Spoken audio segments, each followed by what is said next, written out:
ಗೆಲ್ಬೇಕಾಗಿರುವಂತ test match ನ ಸೋತಿರೋದು India. ನೀವು test ಇತಿಹಾಸದಲ್ಲೇ ನೋಡ್ಕೊಂಡ್ ಬನ್ನಿ, ಯಾವ್ದಾದ್ರು ಒಂದು ಟೀಮ್ 371 ಡಿಫೆಂಡ್ ಮಾಡ್ತಾ ಇದೆ ಫೋರ್ತ್ ಇನ್ನಿಂಗ್ಸ್ ಅಲ್ಲಿ ಅಂತ ಹೇಳಿದ್ರೆ, ಐದರ್ ಬೌಲಿಂಗ್ ಟೀಮ್ ಡಿಫೆಂಡ್ ಮಾಡ್ತಾ ಇರುವಂತ ಒಂದು ಟೀಮ್ ಗೆಲ್ಲುತ್ತೆ, ಇಲ್ಲ ಅಂದ್ರೆ ಡ್ರಾ ಆಗತ್ತೆ. ಸೋಲೋದು ಬಹಳ ಕಮ್ಮಿ.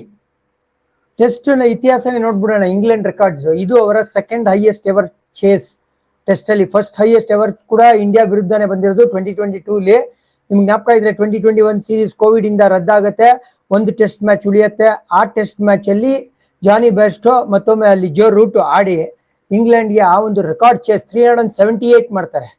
ಇಲ್ಲಿ 371 ಮಾಡೋದು ಅಂದ್ರೆ ರೇರ್ ಅಕ್ಕರೆನ್ಸ್, ಬಟ್ ಅದು ಪದೇ ಪದೇ ಇಂಡಿಯಾ ವಿರುದ್ಧ ಆಗ್ತಾ ಇರೋದು ಒಂದು ವರಿಯಿಂಗ್ ಫ್ಯಾಕ್ಟರ್. ಕಣಿ ಮುಲಾಜಿಲ್ದೆ ಎಲ್ರಿಗೂ ಡೌಟ್ ಇದ್ದಿದ್ದು ಈ ಸೀರೀಸ್ ಶುರುವಾದಾಗ ಏನು ಅಂದ್ರೆ, ಅಣ್ಣ ನಮ್ದು ಬ್ಯಾಟಿಂಗ್ ಲೈನ್ ಅಪ್ ದಿಗ್ಗಜರು ಅಂದ್ರೆ ರೋಹಿತ್ ಶರ್ಮಾ, ವಿರಾಟ್ ಕೊಹ್ಲಿ, ಚತೇಶ್ವರ್ ಪೂಜಾರ, ಅಜಿಂಕ್ಯ ರಹಾನೆ ಇವ್ರುಗಳೆಲ್ಲ ಇಲ್ಲದೆ ಯಾವ ತರ ಇಂಗ್ಲೆಂಡ್ ಸೀರೀಸ್ ಅಲ್ಲಿ ಪರ್ಫಾರ್ಮ್ ಮಾಡ್ತಾರೆ ಅಂತ.